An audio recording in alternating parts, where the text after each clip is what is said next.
De la science à la machine, il n'y a qu'un pas. Et ce pas est évidemment franchi avec cette référence clé que j'ai déjà citée plusieurs fois. Vous serez comme des dieux. Et c'est bien, me semble-t-il, même si évidemment ce n'est pas nécessairement ce qui est consciemment, délibérément exprimé dans le geste technique création d'une machine, mais il me semble que c'est bien l'horizon de la création d'une machine comme le développement par l'homme, d'une part qui permettrait en termes de création de s'égaler au créateur. D'abord, dans ce geste de création, la première étape, c'est évidemment la machine elle-même. La machine se distingue de l'outil. Vous savez que l'homme que nous sommes se définit, en tout cas est défini comme l'homo sapiens précisément. Sapiens, on retrouve le savoir, la science, se définit par essence comme celui qui sait, n'est pas dans une sagesse, mais qui précisément apprend, développe, et donc aussi comme un homme technique, celui qui construit, qui est capable de développer des outils. Et donc, par ce geste-là, en un sens, il développe ce qu'il n'a pas. Il développe, il donne une expression, une incarnation, alors que l'animal, lui, eh bien, a l'ensemble de ces éléments sur lui. Vous savez que dans le partage initial de la nature, tel que la Bible le rapporte, Dieu a donné à chaque animal quelque chose, des griffes, des ailes, et à l'homme, il ne restait plus rien pour l'homme. C'est une conception. Et donc, il lui a été donné la parole et l'intelligence pour pouvoir construire ce qu'il n'a pas. Alors que le chat, comme le dit une amie écrivain, passe sa vie en pyjama, eh bien, lui, l'homme, doit, pour se protéger, fabriquer. Il fabrique, il construit. C'est le point d'application de ce qu'on a évoqué avec la science. Bien, un outil, c'est un objet qui permet de répondre à un besoin donné. Ce besoin peut être ouvrir une bouteille, peut-être casser une bûche. Eh bien, l'outil est manié par l'homme et il est manié donc, par la force humaine qui est, si vous voulez, sans possibilité d'activité propre. La machine, à la différence, eh bien, présente un degré d'évolution supplémentaire. Au-delà des machines à écrire et des autres formes de machines spécifiques, la machine dont je parle ici, c'est évidemment non pas seulement une machine qui serait spécialisée, qui serait pour une fin donnée, machine-outil, etc. Mais c'est bien la machine dans ce qu'elle serait une force autonome, incarnée dans, disons, un complexe, une forme, et qui aurait une capacité d'autonomie. C'est-à-dire, on peut appeler ça un automate, par exemple. Automate, ça veut dire justement avec la capacité de se mouvoir par lui-même et d'avoir une forme d'autonomie d'énergie, sans être actionné nécessairement par la force humaine, par la conscience humaine.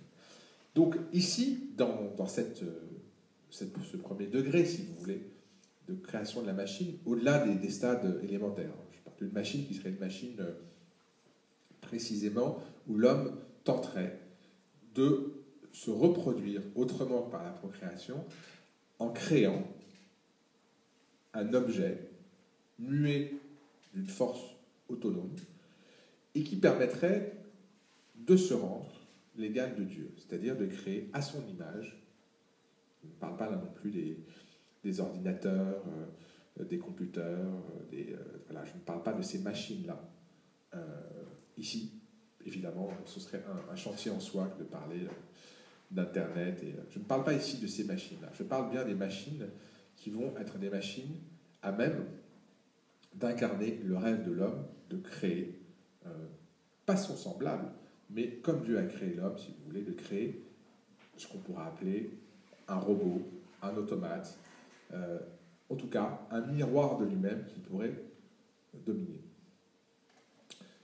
Évidemment, la question de la machine, c'est celle de son déterminisme, c'est-à-dire quelle est l'autonomie d'une machine conçue en ce sens, c'est-à-dire quelle est sa part entièrement programmée, entièrement déterminée, entièrement écrite, et sa part, pourrait-on dire, de spontanéité.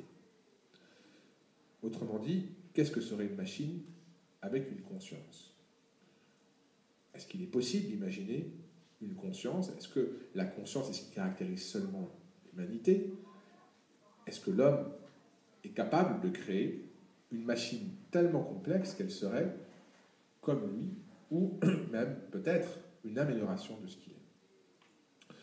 Donc, ce degré de la machine, ce premier degré, si vous voulez, c'est par exemple ce qui fascine les Lumières avec l'automate qui joue seul aux échecs de Vaucresson, c'est la fascination pour ces poupées qui deviennent capables d'actions spécifiques, premier degré si vous voulez, et c'est ce qu'on trouve aussi par exemple dans Le Marchand de sable avec la figure d'Ophélia, le comte d'Hoffmann, c'est-à-dire un automate qui ressemble tellement à une femme qu'un personnage qui la regarde avec une longue vue tombe amoureux d'elle et danse avec elle. Donc, cette imitation de la vie, qui est un des fantasmes des Lumières, avec, par exemple, ce roman de la manipulation qui est Les eaux dangereuses, eh bien, c'est l'idée qu'on est capable de mouvoir, on est capable de tirer des ressorts pour imiter la vie et même supplanter la vie dans la mesure où la culture eh bien, ajoute à la nature et n'est pas simplement la reproduction de la nature. Donc là, ce modèle, si vous voulez, de la machine automate, eh bien, elle obéit à un certain nombre de fonctions qui ont été déterminées et qui fait que l'homme, déjà, aboutit à un premier état de maîtrise en termes de construction. Ça, c'est un premier degré. Évidemment, le deuxième degré, c'est la question de la vie. La vie, qui est l'un des fantasmes en termes de création, là aussi non biologique, c'est-à-dire comment créer la vie, la créer en éprouvette, la créer autrement, puisque là, ce serait effectivement le pouvoir divin, je veux dire l'étincelle séminale, le fait de créer à partir, non pas de rien, mais en tout cas hors de la nature. Ce deuxième stade, si vous voulez, la création d'un être vivant, c'est un deuxième stade de fantasme que vous avez avec, par exemple, le mythe de Pygmalion. Pygmalion, vous le savez, c'est le nom de ce sculpteur qui sculpta une statue absolument magnifique, une femme, et qui en tomba amoureux, et donc il supplia les dieux de l'animer. Et les dieux, pour le coup, c'est venu de l'extérieur, d'une puissance transcendante, ont donné vie à cette statue qui ressemblait en tout point à une femme.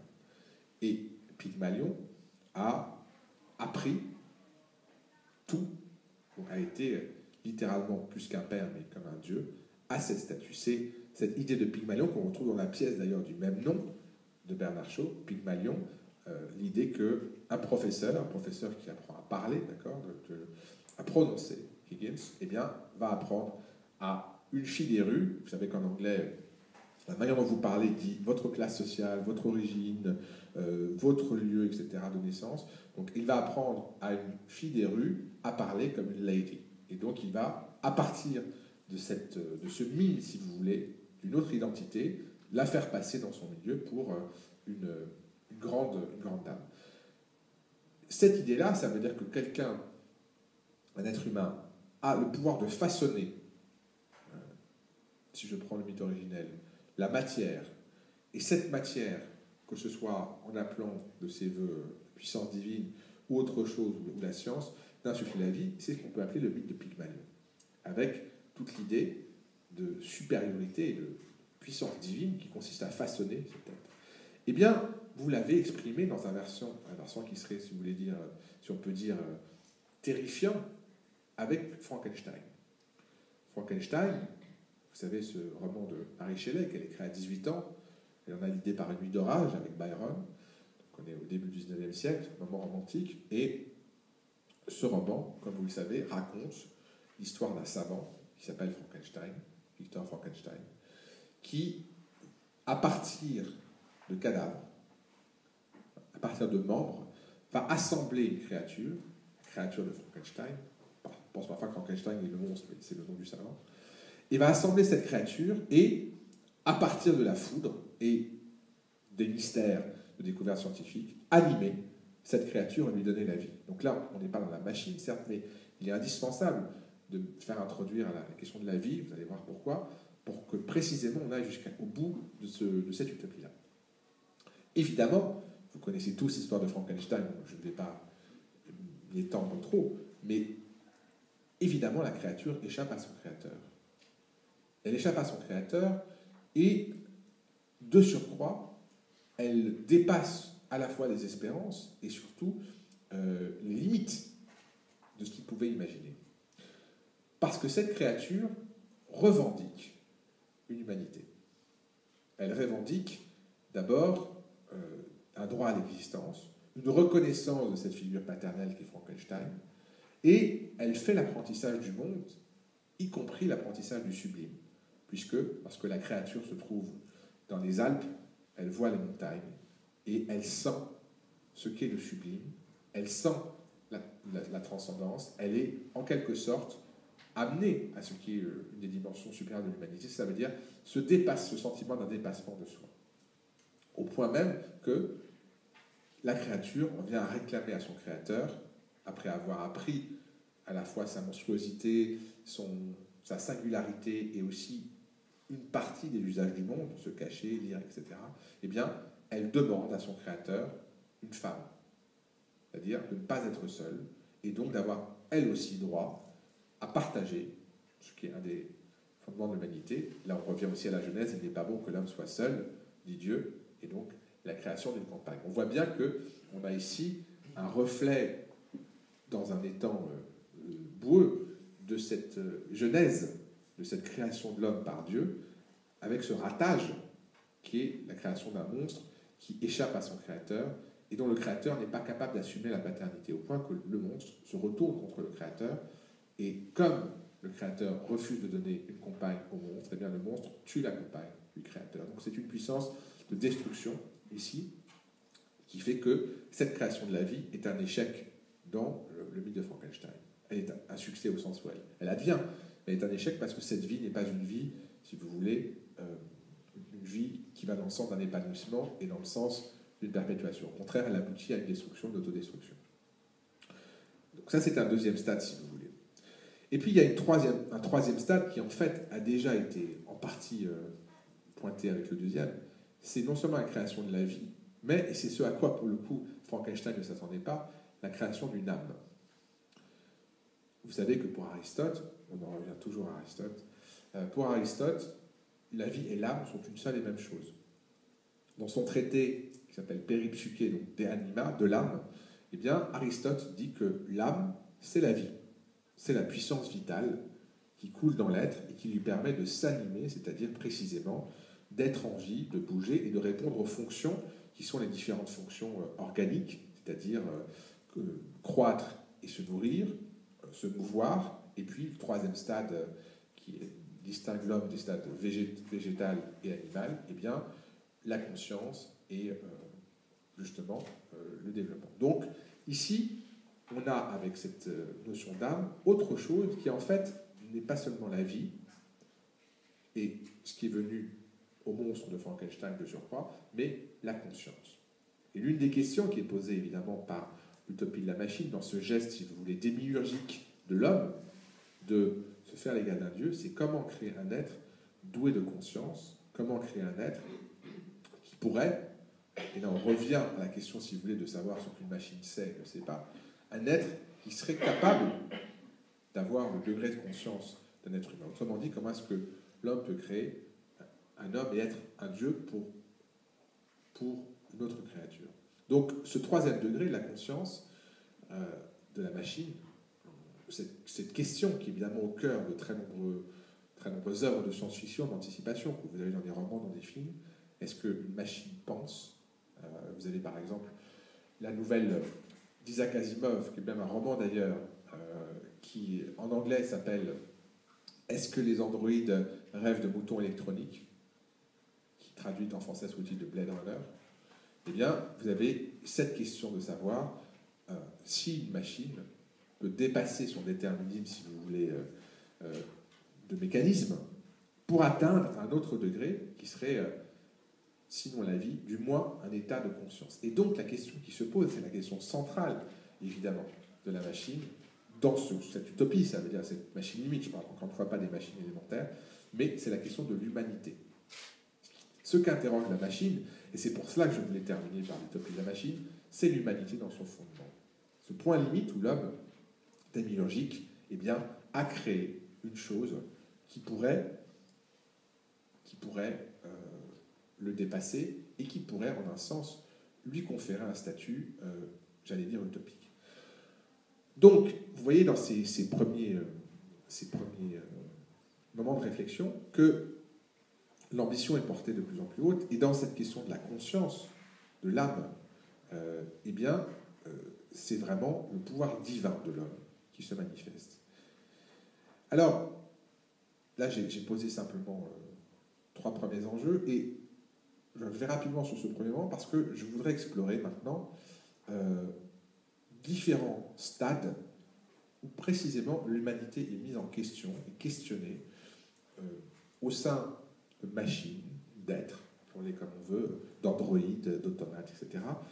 Et voir comment le pouvoir démiurgique de l'homme, eh bien, est mis lui-même en question, et finalement l'humanité de l'homme est mise en question. Et comment est-ce que la machine, ici, est bien le miroir d'un certain nombre de failles, de limites de l'humanité.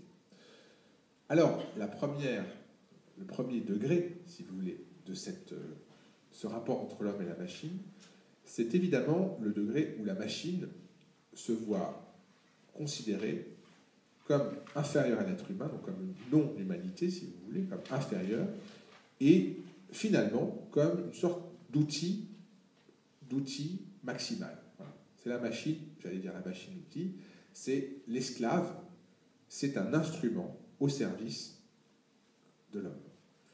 C'est typiquement cette conception que vous avez par exemple dans un certain nombre de romans d'Asimov, Isaac Asimov, l'un des plus grands auteurs de science-fiction, avec sa série sur les robots. Et parmi les lois fondamentales de la robotique qui sont posées par Isaac Asimov, vous avez en fait inscrit que le robot est fondamentalement inférieur à l'humain, qu'il ne peut pas porter atteinte à un être humain, qu'il doit toujours passer après l'être humain en termes de priorité. Et donc vous avez comme ça des lois fondamentales de la robotique qui, évidemment, aboutissent à des paradoxes. Par exemple, dans un film tiré d'un roman d'Asimov qui s'appelle I, Robot en anglais, vous avez un robot qui tue un homme en le précipitant du haut d'une fenêtre. Donc il y a une enquête. Le problème, c'est que tous ces robots se ressemblent.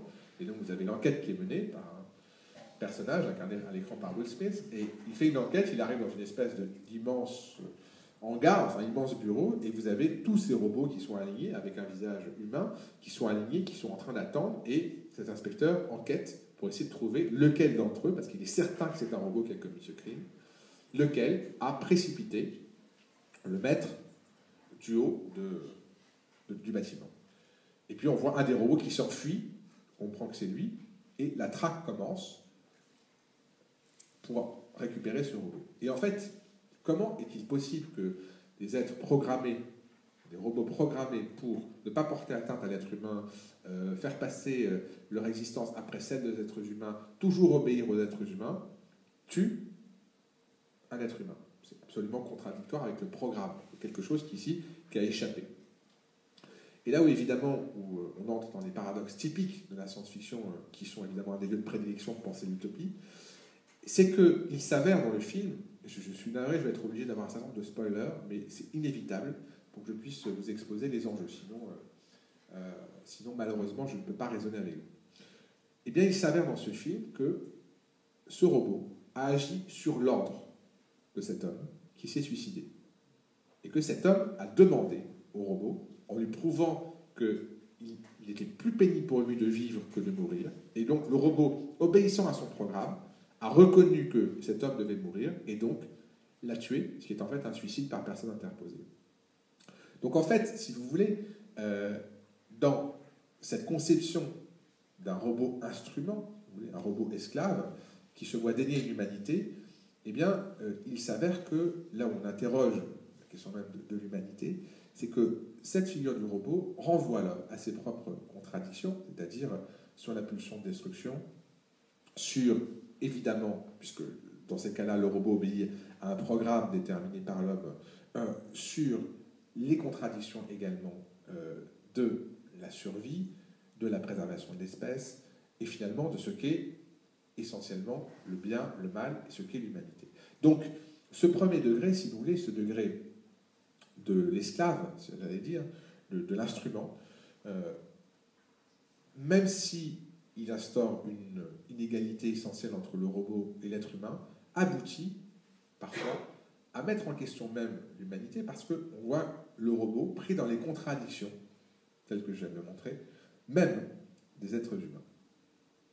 Ça, c'est un premier degré qui, en fait, au moins, le mérite d'une clarté dans la relation hiérarchique entre la créature et son créateur, et aboutit finalement plutôt à mettre en cause l'être humain que la machine, le robot. Le deuxième stade dans cette hiérarchie, c'est lorsque l'humanité de la machine, le robot, se voit déniée. C'est-à-dire que survient de façon étonnante une forme d'humanité. Évidemment, ça suppose que ces machines, ces androïdes ressemblent à des humains. Et d'ailleurs, dans un certain nombre de récits, ils sont indétectables, c'est l'un des problèmes.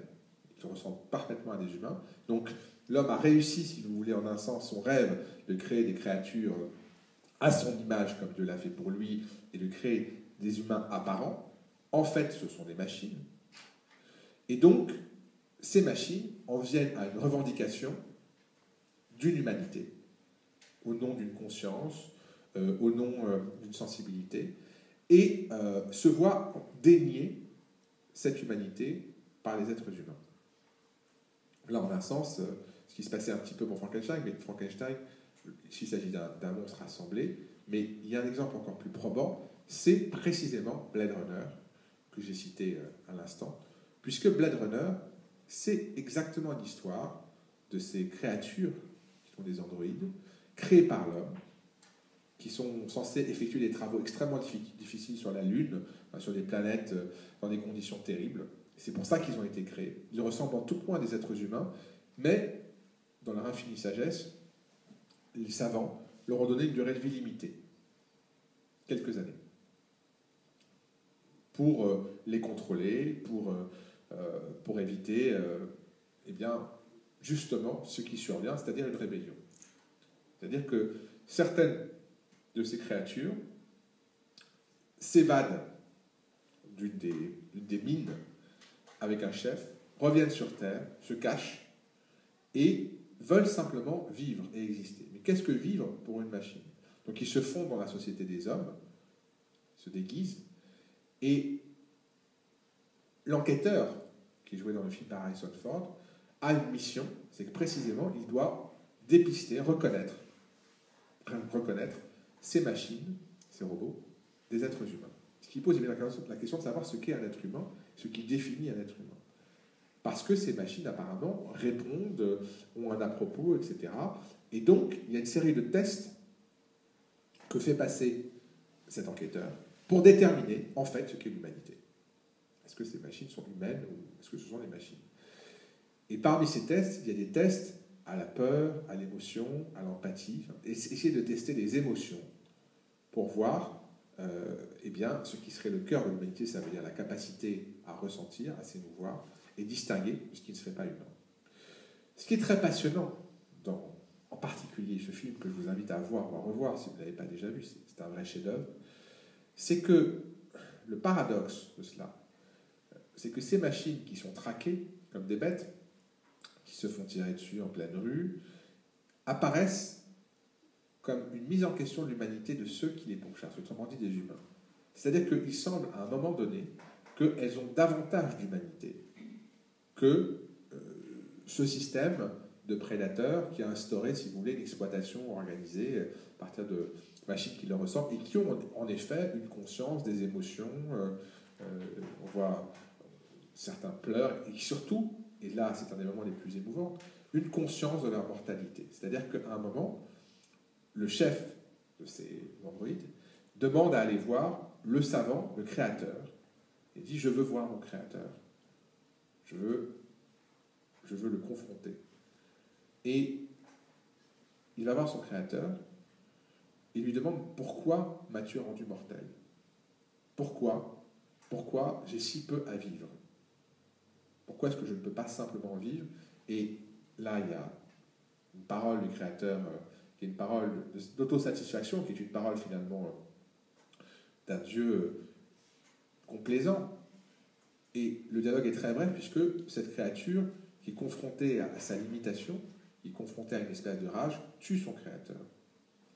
Mais, par la suite, alors que, évidemment, ces machines sont plus fortes, plus puissantes que les hommes, on voit que cet être qu'on a appris à considérer comme un être au fil du film se laisse mourir. Autrement dit, c'est ce que dit d'ailleurs, c'est ce qu'on entend résonner, on a l'impression qu'il y a comme une conquête de l'humanité et que le geste même des minorgiques de l'homme l'a fait sortir de l'humanité. Et que l'a fait sortir, notamment, un certain nombre on pourrait dire, de définitions de l'humanité, l'empathie, la reconnaissance de l'autre. On voit donc que, construisant une machine à son image et voulant se faire l'égal de Dieu, eh bien, l'homme, dans ce geste de démesure-là, aboutit finalement à créer non des monstres, mais des mises en cause de lui-même qui questionnent sa capacité à endosser ce rôle divin, en un sens.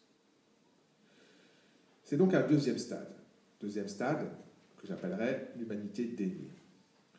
Il y a un troisième stade dans cette construction, si vous voulez, des machines à figure humaine. Et là, c'est l'humanité dépassée. Il y a un exemple ici, c'est-à-dire que dans le roman L'Ève future de Barbey d'Aurevilly, roman du XIXe siècle, pardon, de Villers-L'Isle-Adam, excusez-moi, c'est Villers-L'Isle-Adam, j'ai fait une collusion entre deux idées. Villers-L'Isle-Adam écrit ce roman qui est un roman somme, donc L'Ève future. Et dans ce roman, vous avez un savant, Edison, Thomas Edison, qui vit dans son manoir, son laboratoire, et arrive un ami à lui, un lord anglais, qui vient le voir en lui disant « Voilà, je viens vous voir, je vous avoue, je vais me tuer. » Pourquoi ? Parce que j'ai eu un grand amour et que cette femme m'a absolument désespéré, et donc je décide de me tuer. Et Edison, voyant ce désespoir, prend une décision. Et il emmène ce lord anglais dans son laboratoire, c'est le cœur du roman qui s'appelle l'Éden sous terre. Et dans cet Éden sous terre, eh bien, Edison montre une créature qu'il est en train de construire. Il s'agit en fait d'un robot femme. Et l'ambition d'Edison, c'est pour ça que le titre est L'Ève future, c'est de créer une femme parfaite, une Ève qui soit supérieure à la femme. Évidemment, il y a un discours extrêmement critique sur la femme, voire misogyne à certains moments, puisque ce que Edison raconte notamment l'histoire d'une femme qui a totalement séduit, puis détruit un homme en le dépossédant, en le conduisant au suicide, après avoir abandonné sa femme, etc. Et donc, Edison a décidé de créer une femme parfaite, de se faire supérieure à Dieu, si vous voulez, en créant une femme parfaite. Et donc, il montre un artifice complet, c'est-à-dire ce robot féminin, ce à quoi le lord anglais répond, mais elle ne sera jamais supérieure à la nature, puisque la nature est la perfection. Et Edison répond, oui, mais la femme n'est pas naturelle. Et il ouvre un tiroir en montrant tout ce que, par exemple, la femme, dont il a raconté l'histoire, et la femme qui avait séduit cet homme, qui avait détruit, portait sur elle pour paraître parfaite. Et donc il y a une superposition terrible entre deux images, une danseuse magnifique, et puis une femme absolument ravagée. Et Edison dit, voilà, la différence, c'est ce qu'il y a dans ce tiroir, c'est-à-dire tout l'attirail, le maquillage, les baleines, enfin tout ce qui fait que la femme s'est transformée pour devenir séduisante. Donc, évidemment, c'est une partie du XIXe siècle qui est très, très misogyne, parce que la femme est démoniaque, parce que dans cet esprit-là, qu'on avait déjà un peu chez Baudelaire, mais ça veut dire qu'ici, il y a une puissance de destruction du féminin, qui évidemment exprime la peur de l'homme, la peur d'une castration, Et donc, le savant, l'homme de la science, est celui qui va reconstruire une femme qui sera parfaite, selon ses goûts, et qui sera à figure humaine, avec une perfection de la construction. Mais là où le roman devient vraiment génial, c'est que, à ce qui ne pourrait être qu'une machine, est associée une femme, l'esprit d'une femme, comme si cet esprit s'incarnait dans cette machine. Et effectivement, cette femme parfaite, eh bien, semble dépasser l'humanité. C'est-à-dire que la fin du roman vous montre que le lord anglais tombe amoureux de cette femme, parce qu'elle est comme habitée par une âme, et que le génie scientifique d'Edison dans la construction de cette machine, l'âme d'une autre femme qui s'est comme transférée dans ce robot, et puis le lord anglais, par l'amour, aboutissent à faire de cette femme la perfection absolue. Après avoir toute la description, c'est un roman sobre, donc vous avez toutes les descriptions de la machine, etc. Bref, là, l'ambition de cet elfe futur, c'est que l'homme ne sera pas égal à Dieu, mais supérieur à Dieu, en un sens, et d'arriver à une création parfaite. Là où, évidemment, le roman a conscience de sa limite, ou plutôt cet horizon se referme sur lui-même, c'est que, à la fin du roman, le lord anglais part, il part en Angleterre, chez lui, avec cet elfe futur, qu'il a évidemment caché dans une malle, et il l'emmène, et le bateau fait naufrage. Le bateau fait naufrage, et du fait de son poids, l'elfe futur coule.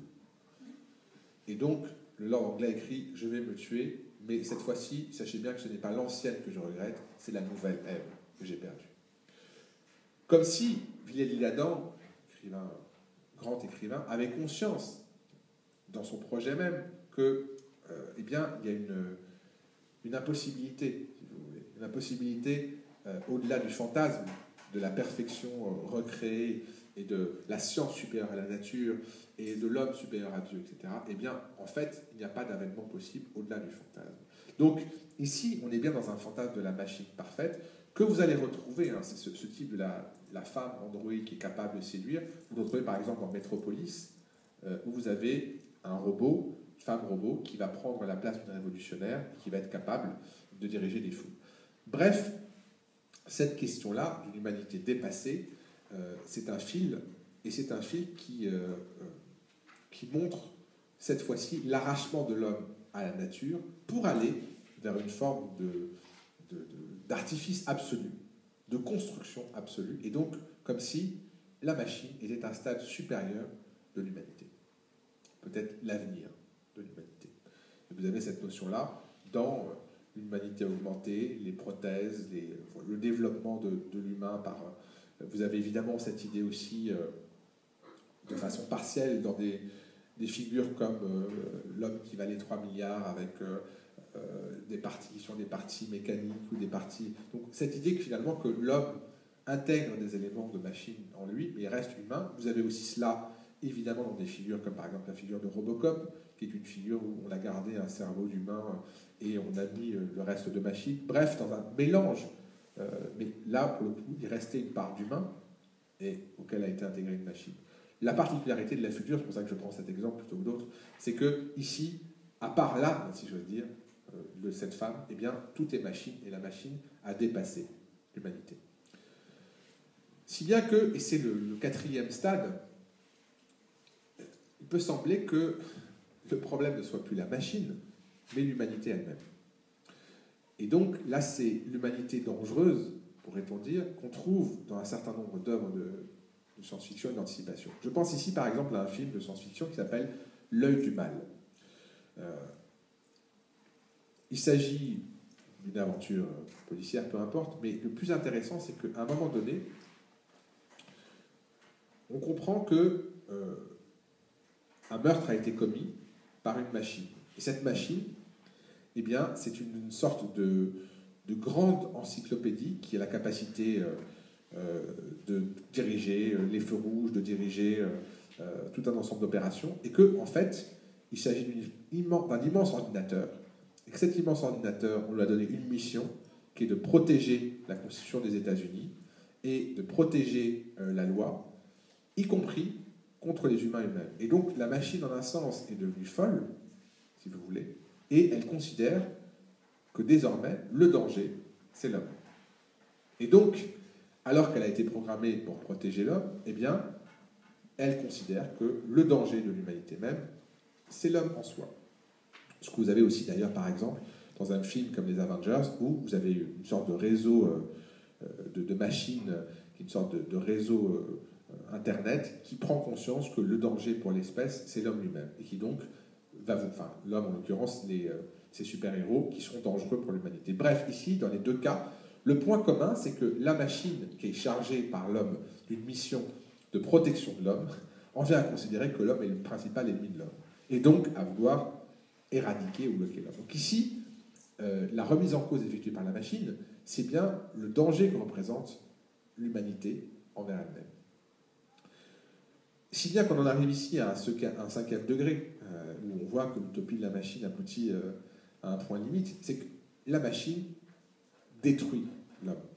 Là, vous avez un nombre d'œuvres assez important. Évidemment, la plus caractéristique, c'est Terminator, où là, un monde de machines, si vous voulez, a déclaré la guerre à l'homme, c'est-à-dire que les machines ont pris conscience d'elles-mêmes, elles se sont animées, le dit la série, et donc, là, le but, c'est la destruction de l'humanité dans une guerre à mort entre les deux. Ce que vous avez aussi sur un autre plan dans Matrix, c'est-à-dire que là, les hommes sont asservis pour devenir la matière des machines de la Matrix. Bref, si la machine est l'avenir de l'homme, logiquement, l'homme est le passé de la machine, et donc ce passé est à dépasser, voire à éradiquer, soit parce qu'il est dangereux, soit parce qu'il est devenu invalide, soit parce qu'il menace les machines. Et finalement, s'engage un conflit de pouvoir entre les machines et les humains. On n'est pas seulement dans la science-fiction, là, si vous voulez. Si vous vous posez la question de savoir qui aujourd'hui a le pouvoir, où est le pouvoir, par exemple, qui contrôle quoi, qui rejoint la question de la science, qui sait, qui sait, qui a le pouvoir, qui a le savoir. On voit que là, on n'est peut-être pas très loin de certains univers de science-fiction, si vous voyez ce qui détermine nos vies actuelles.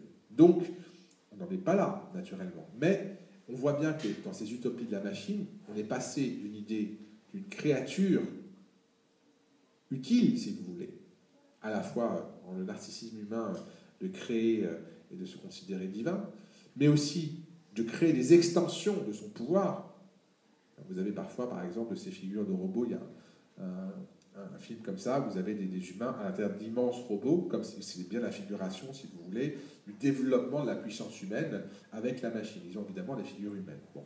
Donc, vous avez cette idée de créatures qui sont là pour développer le potentiel humain, tout en étant à l'image de l'homme, à un perfectionnement de l'homme, avec à la fois l'ambition de recréer une humanité peut-être même supérieure, mais tout en la dominant. Et évidemment, le conflit, c'est que ces créatures en viennent à dépasser, et donc à menacer, et donc éventuellement à éradiquer ceux qui les ont créés. Donc, on est bien dans la dialectique du créateur et de la créature, qui est extrêmement complexe, qui est théologique, bien sûr, et qui questionne la nature, le fondement et le pouvoir de l'humanité. Alors, ça nous mène à un moment de réflexion sur, finalement, la mise en cause de cette humanité et ce qui est interrogé dans ce cheminement, dans ces utopies de la machine. La première chose interrogée, c'est évidemment l'humanité elle-même. Qu'est-ce que l'humain ? Une question qu'on pouvait trouver dans les différentes utopies, mais souvenez-vous, dans les utopies, nous avons réfléchi sur le rapport entre l'un et le multiple, sur la question de l'organisation sociale, sur la question du rapport entre le même et l'autre, etc. Mais là, évidemment avec la question de la pureté, sur savoir ce qui est dans l'humanité et hors l'humanité, on y a réfléchi. Mais là, la machine, parce qu'elle est censée figurer une altérité qui se veut identique, si vous voulez, de façon asymptotique, met en question fondamentalement ce qu'est l'humanité. Par exemple, avec la question de l'empathie. Vous savez que pour Rousseau, comme pour d'autres philosophes des Lumières ou des mouvements romantiques, l'empathie, c'est la capacité à s'identifier à autrui, voire à la souffrance d'autrui, de ressentir avec, est une définition de l'humanité. L'absence d'empathie définissant par exemple les psychopathes, une certaine forme de psychopathie. L'incapacité par exemple de voir souffrir quelqu'un sans rien ressentir, en étant dans une totale indifférence. Donc la capacité à ressentir avec est censée être une des définitions de l'humanité. Or, Ce que montrent beaucoup de ces utopies de la machine, c'est que les humains qui ont créé une machine en lui donnant le maximum de traits humains, y compris la sensibilité, n'ont pas d'empathie pour elle. Comme on pourrait considérer qu'un chat ou qu'un animal peut souffrir, ne rien ressentir sous prétexte qu'il n'est pas humain. Mais en plus, ces créatures ont figure humaine et ont reçu des traits humains, dont, bien sûr, la sensibilité. Si ces machines n'ont pas de sensibilité, dans ce cas-là, l'identification est moindre. Autrement dit, ce qui est questionné ici, c'est un fondement de l'humanité, c'est la capacité d'identification à l'autre, la capacité de ressentir, la capacité, finalement, de partager et de sortir de soi. Autrement dit, une forme de conscience non seulement morale, mais de conscience de l'altérité. Et ce rapport à l'altérité-là, qui est questionné par les utopies de la machine, montre bien que, en un sens, plus l'homme s'identifie à un Dieu, et plus il se coupe d'une part de lui-même et des autres, et de ce qui en lui est capable de reconnaître l'autre. Selon Aristote, les dieux n'ont pas besoin des autres, ils sont autosuffisants. Eh bien, ici, on voit que la machine renvoie l'homme à cette espèce de fantasme-là d'autosuffisance, au risque de perdre, justement, fondamentalement, cette altérité qui le définit. Ça, c'est un premier point, si vous voulez, de mise en question. Le deuxième point de mise en question, c'est la question de la liberté de la conscience. Ce qui est interrogé avec ces machines excessives, c'est sont-elles humaines, ont-elles une conscience, sont-elles totalement déterminées? Et en ce cas, symétriquement, est-ce que l'homme se caractérise par une conscience, une liberté? Vous savez que il y a un certain nombre de pensées, de systèmes de pensée, la psychanalyse, le marxisme, enfin, la sociologie, par exemple, de type bourdieusienne, enfin, il en existe beaucoup, qui nous disent que nous sommes beaucoup plus déterminés que nous le pensons, par notre histoire familiale, par notre passé, par notre héritage biologique. Vous savez que Zola, par exemple, intitule sa série Les Rougon-Macquart « Histoire naturelle d'une famille sous le Second Empire ». Histoire naturelle, pourquoi? Parce que le modèle de Zola, c'est l'inné. C'est-à-dire celui qui écrit une histoire naturelle, qui donc va classer des espèces et examiner des déterminismes. Par exemple, pour Zola, si Nana devient prostituée, c'est parce que son père a été alcoolique, parce que donc il y a, si vous voulez, des pathologies qui sont héritées, et que Zola va étudier en naturaliste. Naturaliste au sens à la fois littéraire et au sens de l'histoire naturelle. Alors ça, de la biologie. Ça veut dire que dans cette logique-là, il y a un déterminisme absolu qu'on trouvait également chez Schopenhauer quand il disait que nous sommes déterminés par la vie et que nous voulons, notre vouloir, si on veut, notre volonté, par exemple notre désir, n'est jamais que l'expression de la vie qui nous fait désirer. La vie fait que nous pensons aimer, être amoureux. Pas du tout. Nous sommes traversés par un désir qui est l'espèce qui veut en nous, qui nous pousse à nous reproduire. Et tout le reste n'est qu'illusion. L'amour, voilà. Donc, ça, c'est un déterminisme biologique qu'on retrouvera chez Freud avec la notion de pulsion. Pulsion qui est biologique. Et qui peut prendre après des formes sublimées, artistiques, etc. Bref, sans entrer dans les différents champs, eh bien, Bourdieu, qui par exemple dit que socialement, le déterminisme est fondamental, puisqu'on reproduit, le titre de ses ouvrages, La reproduction ou les héritiers, on reproduit socialement, de classe en classe, et de génération en génération, ce qui est hérité. Bref, toujours est-il que si vous croisez l'ensemble de ces discours déterministes, vous pouvez vous demander ce qui reste de la part de liberté de l'être humain. Je vous rappelle que pour Spinoza, la liberté, c'est la conscience de la nécessité et des contraintes. Donc, ça n'est jamais que cette conscience-là, conscience des déterminismes. Donc, autrement dit, qui est le plus libre entre la machine et l'être humain, si vous voulez, déterminé par tout ce qu'il a, ou d'une machine qui arriverait à se détacher, comment? D'une forme de programmation. Autrement dit, est-ce que dans cette utopie-là, il n'y a pas la création d'un être qui soit plus libre, y compris libre de s'affranchir de l'homme? Et la question de la conscience est un autre point limite. Qu'est-ce qu'être conscient? Là aussi, on peut penser à Freud et le rapport entre la conscience et l'inconscient, etc. Donc, nous qui sommes, si vous voulez, dans une espèce d'héroïsme cartésien, en train de nous dire que nous sommes des êtres libres, raisonnables et conscients, nous sommes questionnés par ces créatures qui, précisément, pointent, parce qu'elles les excèdent ou parce qu'elles les dénoncent, parce qu'elles les mettent en cause, ce que nous considérons comme notre privilège, notre supériorité.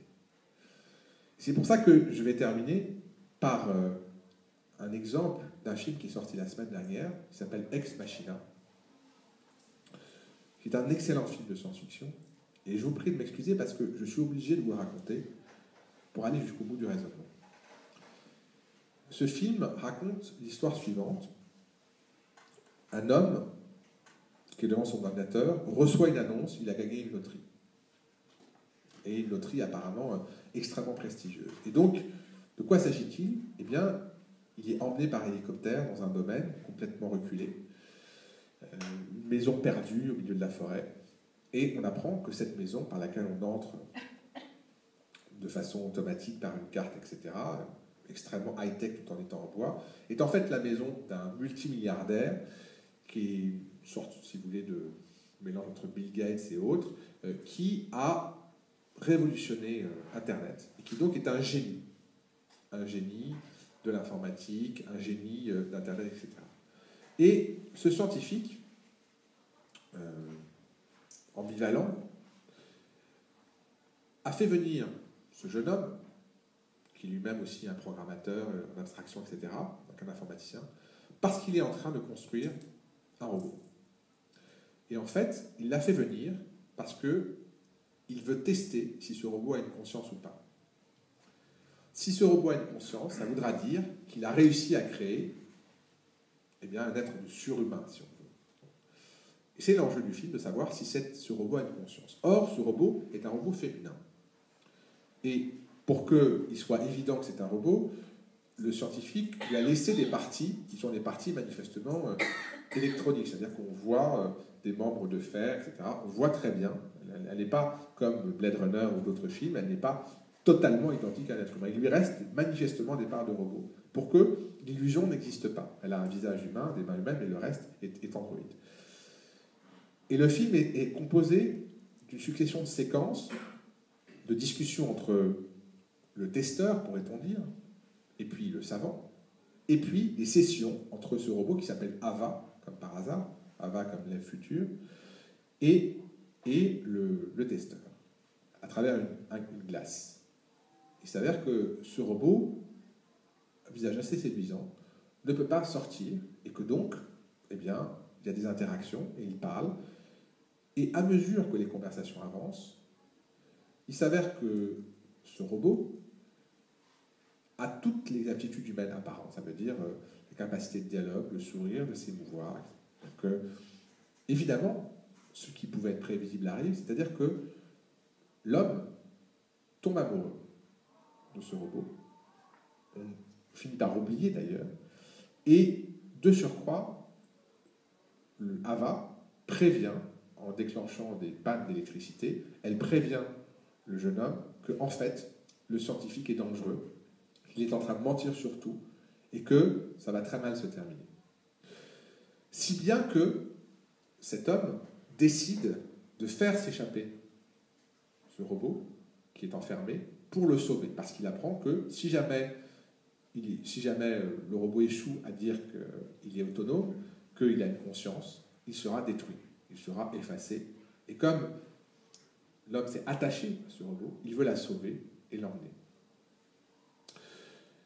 Et donc, le film est passionnant à cet égard parce qu'évidemment, toutes les questions sont posées de savoir, là aussi, lequel est le plus humain des deux, entre le savant qui n'a aucun état d'âme à effacer, si vous voulez, les strates de personnalité, à être comme ce docteur Frankenstein, à créer ses machines, ou bien cette jeune femme si sensible qui a le rêve de pouvoir respirer la nature, de se promener. Vous avez ce trio-là. Et pour aller jusqu'au bout de la logique, je ne rentre pas dans tous les détails, de toute façon le film reste à voir, même avec ce que je vous dis. En fait, ce qu'apprend à un moment l'homme, le testeur, par le savant, c'est que ce n'était pas du tout ce qui était prévu qui s'est passé. C'est-à-dire que, en fait, il ne s'agissait pas de savoir si le robot avait une conscience pour passer le test. Ce Dans ce cas-là, il suffisait que l'homme dise elle a une conscience, elle n'a pas de conscience. En fait, il s'agissait de voir comment ce robot développait toutes les aptitudes humaines pour pouvoir s'échapper. La séduction, la manipulation, donc, tout ce qui fait la panoplie. Et effectivement, le robot Ava a développé toutes ces aptitudes pour pouvoir réussir à s'enfuir, pour pouvoir séduire le testeur pour s'enfuir.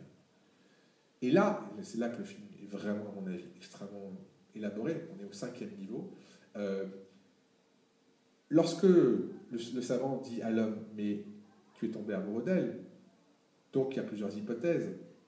Soit elle t'a séduit parce qu'elle est vraiment tombée amoureuse de toi, et dans ce cas-là, elle est humaine, ou bien elle a fait semblant de tomber amoureuse de toi, et donc elle est encore à un degré supplémentaire pour pouvoir te manipuler.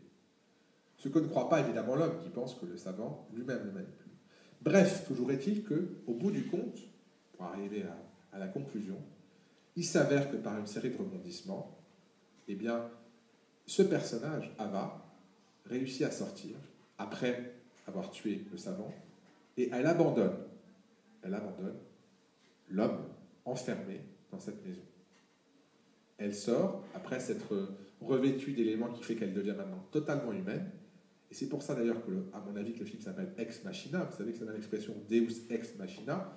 Le Deus Ex Machina, c'est à la fin d'une tragédie, le fait que vous faites surgir un dieu, et la machina, c'est en fait une espèce de grue, enfin, en haut, qui fait que vous allez faire descendre un dieu de l'Olympe pour qu'il intervienne et qu'il résolve une situation impossible à résoudre.